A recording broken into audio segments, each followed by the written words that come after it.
My tāmoko today I got from Tu, and it's a representation of what happened here at the National Gallery of Australia with this tāmoko exhibition. And there's two manaia, and which represents the two groups of people coming together and meeting for this amazing tāmoko exhibition. So we're in the presence of our tupuna who have tāmoko, and if you can see around me, from the 17th century on.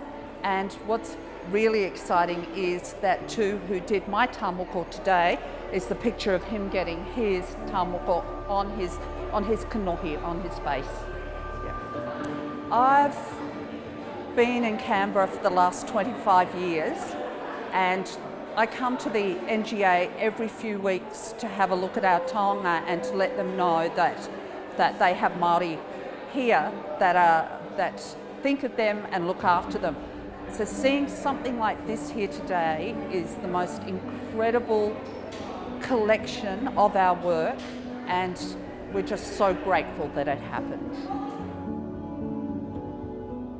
I started tattooing about 25 years ago after kapahaka, cultural performance. Having been involved with kapahaka, you have to draw on Moko for stage performance and that type of thing. So I spent 10 years drawing on myself and people, for stage performance.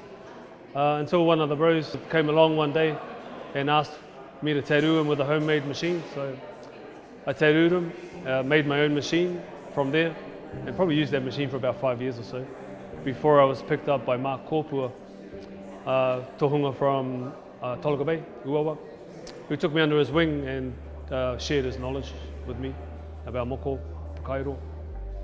Since then have been involved with Toi Māori in the past, being sent over to some of the Native American tribes with cultural collaborations going on over there. So it's been a privilege for me to be able to rub shoulders with the likes of Rangi and Derek and Ricky Manuel, Mark, all those guys. It's like another day at the office for us, I guess. I had 2 walk-ins today, 2 jobs that weren't expected, but that's fine. It's just as long as you have that discussion with the client about their motives and their reasoning for coming to get tattooed. Once that's established, then the design flows from there. Man, after 25 years of tattooing, it just, I guess it's like conditioning, perhaps. Yeah, once you're in that zone, the time flies by and you don't even know it's gone. Yeah, it's great when the public come in and actually ask questions about what we're doing and what it's all about. That's just an opportunity to educate people up. Feeling quite energized and buzzing, I suppose is the word. Yeah.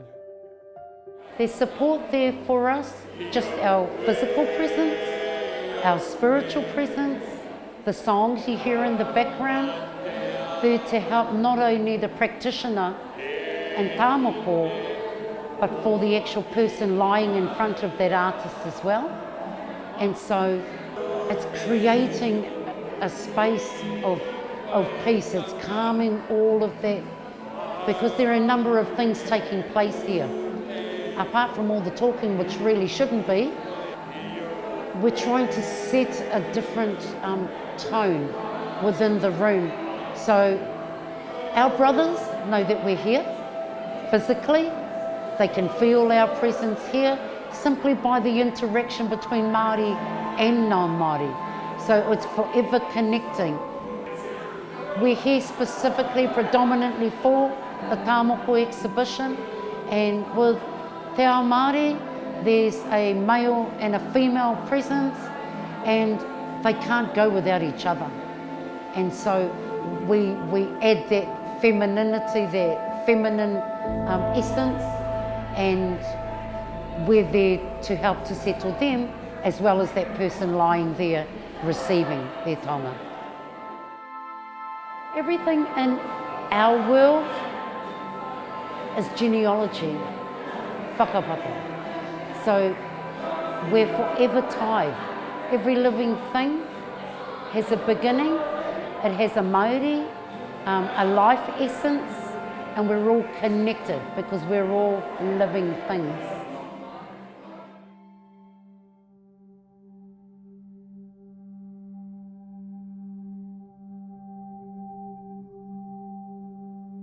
We're handling people all the time, and you know, you're in their zone, and you're interfering with their spirit, and you're interfering with their body, and so you know, you just cover yourself and you get on with it, I suppose. I mean, I've been doing it for a long time too, so you know, you got a job to do, and that's most of the time that's the reason why we have music playing.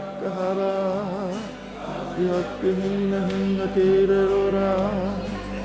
mean, I always have music playing because it frees you up to just float off, you know, while you're working. So, you know, once I've done my pen work, then I just get on with it and rock into it. Yeah, it's a great opportunity to work on someone's face anyway. But just considering that we're in Canberra and outside of our normal zone in Aotearoa, not often that the average person will get to see the ritual.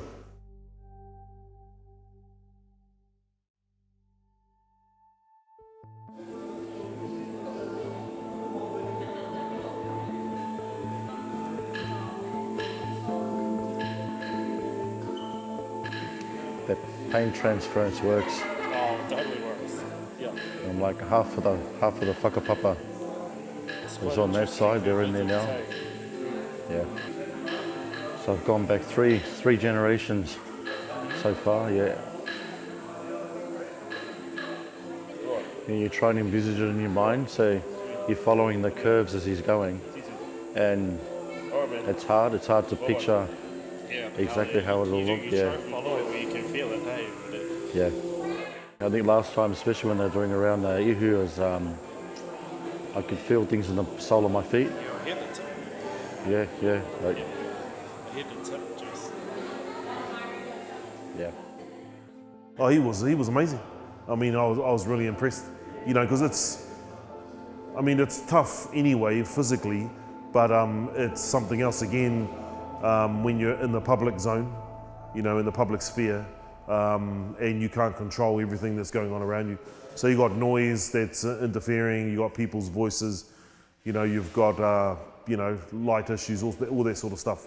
You know, just peripheral activity which can easily interfere with your concentration, I suppose. But he sat really, really well. I was really, really impressed. Yeah. Well, you know, I mean, it's not often that you can get through, you know, two of those rerepehis and basically, you know, this whole lower half of his face in like, I don't know, 3-4 hours. That's good. Really good.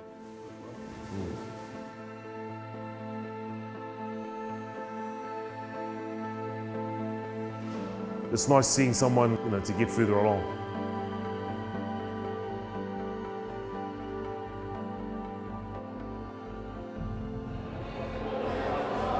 Today's experience was surreal. Having it done here in the Moko exhibition at National Gallery of Australia was fantastic. Well, we've had so many people come through and share the experience while I've been having my Moko done. Also to have sort of our tūpuna and some of the amazing people from our past on the walls here sort of looking over me as I was having it done. That's fantastic. Had a look. I just went and had a look in the mirror, and I can't describe it. I'm so happy. I feel complete. Really, really pleased. With the Moko process, it's like people talk about the pain, and there is pain. But you know, first I want to say that when you look at our tūpuna, our ancestors, they actually had them chiseled in. They were chiseled into the skin, and I can't even imagine what that would feel like. And hours, days and weeks of you know, Moko chiseled into your skin. So I don't want to try and compare this experience to what they would have gone through in the past. But you know, like you go through these waves, so you get waves of pain, and they sort of they rise and fall. But what happens is I have a process where I look to my ancestors, so I look at my family tree, my whakapapa, and whenever it starts to become unbearable or I think too painful, what I do is I picture someone in my family tree, and then I ask them to come and be with me for a specific period of time. And it's sort of like, I think if you look at it psychologically, it's probably pain transference. So I'm asking them to be there, and I'm transferring pain from me physically to them. The room was full, it was just full of people, and that was a really good experience to share. So, you know, for me, I got sort of that experience of having my tā moko, you know, more complete. And I'm not sure how many people came through, but for the amount of people that came through, they got the experience of actually watching, you know, someone take on tā moko, Moko Mataora. So that was awesome. I want to thank Toi Māori for the opportunity of having my tā moko done, but more specifically Rangi Kepa. And you can see that the quality of work, the calibre of work that he has, and I can't ask for more than that.